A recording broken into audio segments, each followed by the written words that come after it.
this is how you end a book series. Let's talk about that.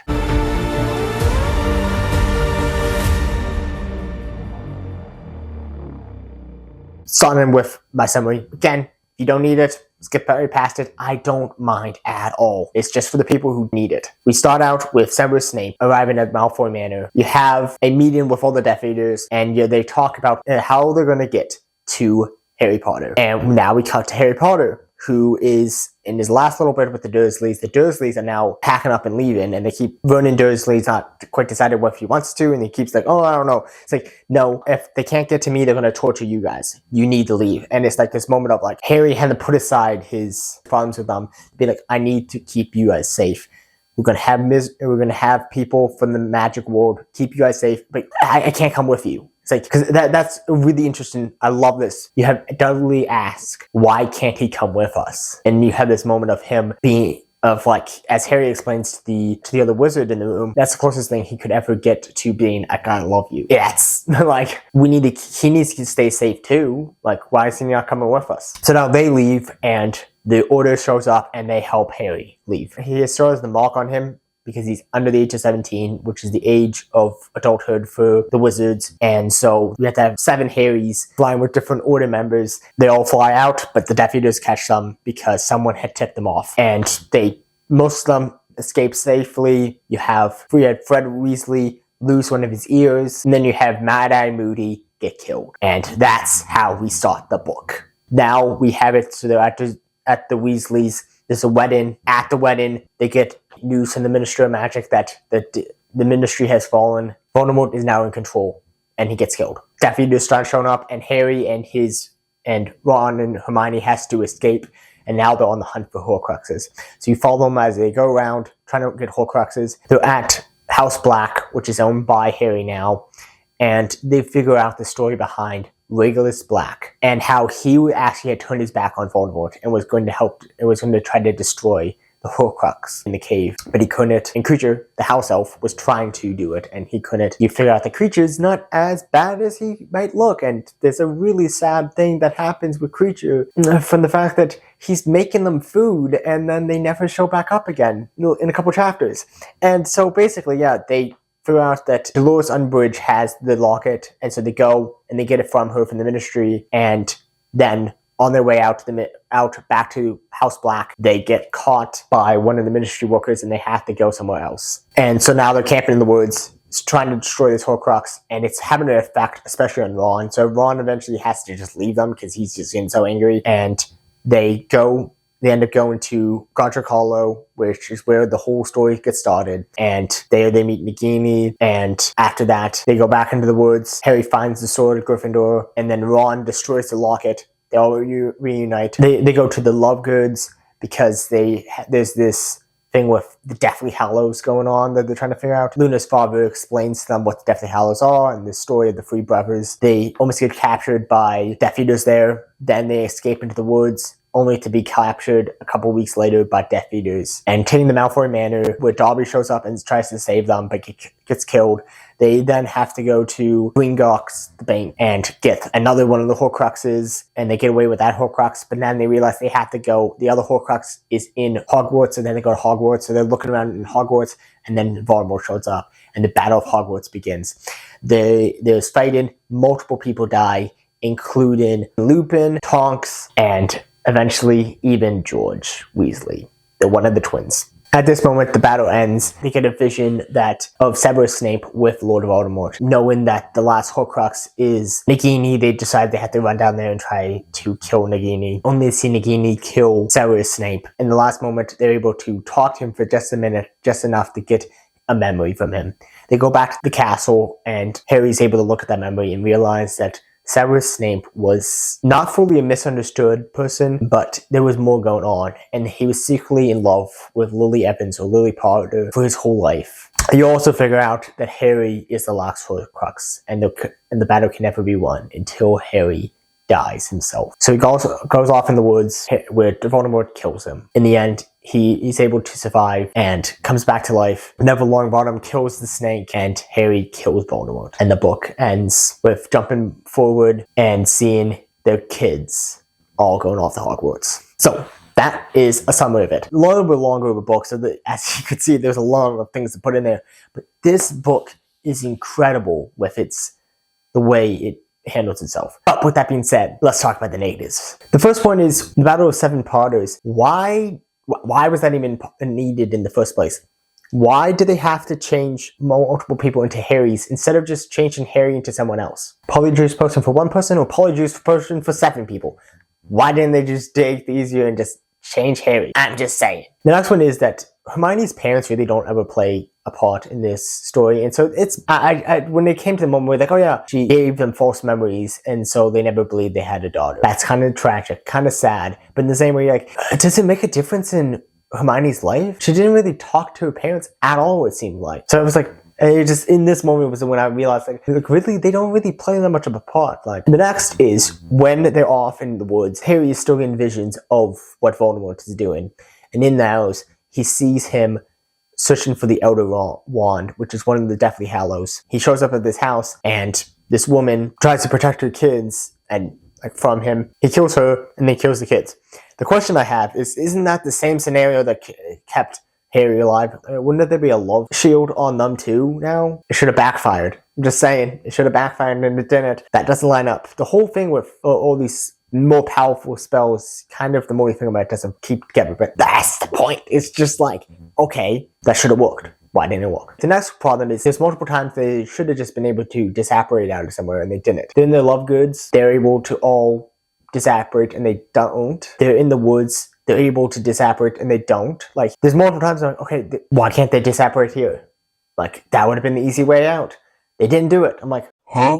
Along with how the love shield logic doesn't work. Also, how does this whole thing with wands changing owners work? Because the whole series, they keep disarming each other, but it doesn't change owners. But now it does change owners, and you're like, okay, how? How is that possible? Like, it only works sometimes. Like, and then the Elder Wand is loyal to its new owner, but if the new owner other wand gets taken, then also the Elder Wand is no longer there. It's like, the more you think about it, the more it falls apart. Like, everyone should not have any, there should be no loyalties at all with these wands. The next problem is the fact that I don't like it how in this book, I've talked about before, I love it how in the early books they have this idea of only bad wizards use bad magic. Now it's like, oh, Harry decides to use the Cruciatus Curse and the Imperius Curse and all this different stuff. He doesn't use the Killing Curse, but that's the only curse he doesn't use. Seriously? He's using the Unforgivable curses, and there's this idea of like, yeah, like the good guys can use it in certain circumstances, but it's like, I don't know. I would have preferred if they had it so he was using different spells. Just saying.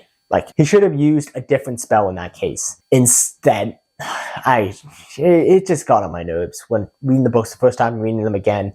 The fact that you have good characters using bad curses, and it's like, let's cross the line I don't feel like should be crossed. Next problem is that Voldemort tells Narcissa Malfoy to go check if Harry is dead, and she lies and says he's dead, and when he's not. The whole thing about Voldemort is that he doesn't trust people. Why does he trust her in that moment?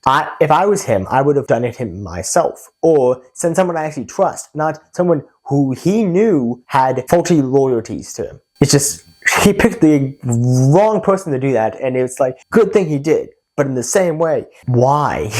And the last negative point I want to mention, and it's the biggest one of them all, something that really didn't stand out to me when I watched the movies at first, but then when I read the books, I'm like, oh, this is really annoying.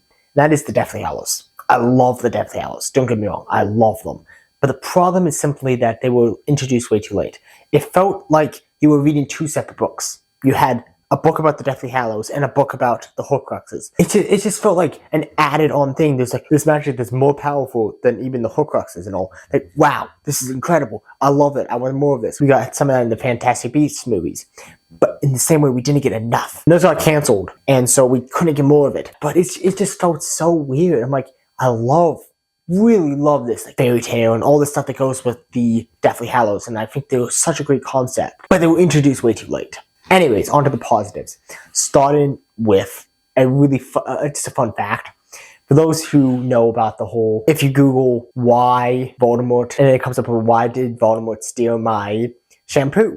And everyone has wondered why that comes up. I think I have an answer. Not a full answer, but an answer in a way. In Chapter 22. They're listening to the radio, and Fred is on the radio, and he's warning the Wizarding World that they should not get comfortable. Voldemort, but it could come back anytime, even if it's across the country. He can come back easy peasy lemon squeezy, right? And this is his exact line. He says, "He can move faster than Severus Snape confronted with Shampoo." Doesn't exactly answer the question, but it's the only time I can come up with Shampoo and Voldemort is ever used in the same sentence. So take that where you may, but I thought that was a cool fun fact. There you go. Now you know a new fact, unless you already picked up on that, and then good for you. But yeah, I thought that was funny. The next good thing is, just like with the Order of the Phoenix, I love how it takes its time. It doesn't feel like it has to rush anything. It's be like, okay, let's just enjoy this book. Let's go camping now. And it doesn't rush it. And I love not books that don't rush it. And if this book felt alive because of that. The next great thing is, I love how they had them visit Godric's Hollow, because that's where the story begins. It begins with Harry as a 1-year-old defeating Voldemort for the first time. And so having him back at Godric's Hollow and being able to see that statue of his parents, see the house where his parents died, all those messages to him at his parents' graves, beautiful. I love that. Very emotional scene, and J.K. Rowling did such a great job bringing it to life. The next one is, I love the fact that Voldemort is so full of himself that he refuses to indulge in the Deathly Hallows because it's a fairy tale, and he's above that stuff. Just like how Sauron's fatal flaw was the fact that he was too much into power, and he didn't recognize that the small little hobbit could be a problem. So they destroyed the ring because of that. In the same way, he doesn't put enough emphasis on the little kid stories, and that's the Deathly Hallows, and thus, that doesn't defeat him, but love does. But I think it's cool having that, his lack of wanting to think about that stuff is what caused him not to go after them.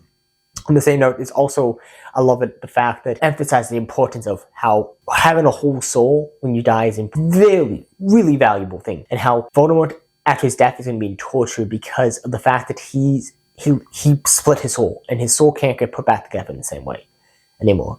And so now he's going to be in agony for all of eternity because of that. For someone who dies with a whole soul is going to be at peace. Another one would be the fact that I love, it was so close, but didn't quite step over the finish line, but I'm still putting on my positives because I think it had a good effort there.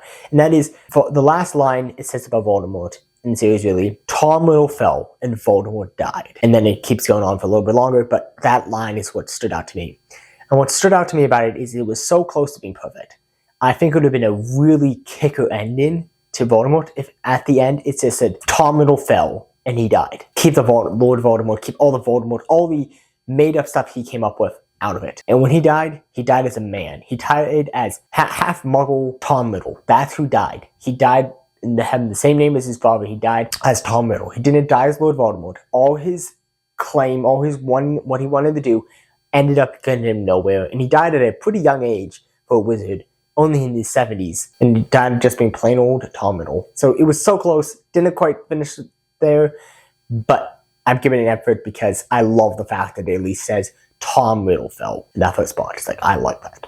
Last one, and it's probably the biggest positive in my opinion, is the deaths. This last book is so great for the fact that it doesn't hold back the punches. Moody dies, Tonks dies, Lupin dies, all these characters die. J.K. Rowling does such a great job with these death scenes. I love it. I was at work and I was almost getting emotional. I said almost because I couldn't get emotional because I was at work, but it was some powerful, well done writing with these deaths, and you really felt no, not that person, not that person, not. It's it was beautifully done, and I love it. So with that being said, how would I sum this up? I would sum it up by simply saying The Deathly Hallows is a great end to the series. The only problem I have with it, the only big problems, besides some basic logic problems, with, the love crux and all that different stuff, is really, it just comes down to the Deathly Hallows. I love the Deathly Hallows, but they deserved more time than they got. It felt like it was two different books going on at the same time, and it really would have been better if they had just kept the Deathly Hallows to maybe a quick mention, and then had a different book with that in it, or have them mentioned in the Half-Blood Prince, or in the Order of the Phoenix, or something like that. Have them set up a little bit more. It's just out of nowhere, you had this great concept come in and half take over the story, and it just felt off. The best parts about this is the deaths. the way it just comes to a great conclusion, the way it takes its time. It really is a great ending to the series, and I love the ending words of Harry's scar had not hurt in 19 years, and everything was well. I love that ending. It ends such a great job because it really began with Harry's scar hurting, and it ends with him finally being at peace. And I love that. I love that. He has a family, everything's great. It's a great ending to a great series. Is it the best? No. I don't really think Harry Potter needs to be perfect. It's a fun series. I would put it just like in my movie reviews, and how I would say there are summer blockbusters, movies that are just cheap movies that you can't overthink because it does fall apart. That is Harry Potter for me. Yes, if you overthink it, it's probably a problem. But as it is, it's such a fun read. I enjoyed it. I hope you enjoyed these reviews to them. My final ranking for each of the books are 4, 3, 1, 2, 6, 7, 5. That's my ranking of them. Tell me your ranking below. Thank you guys for watching. Peter Wary, signing off.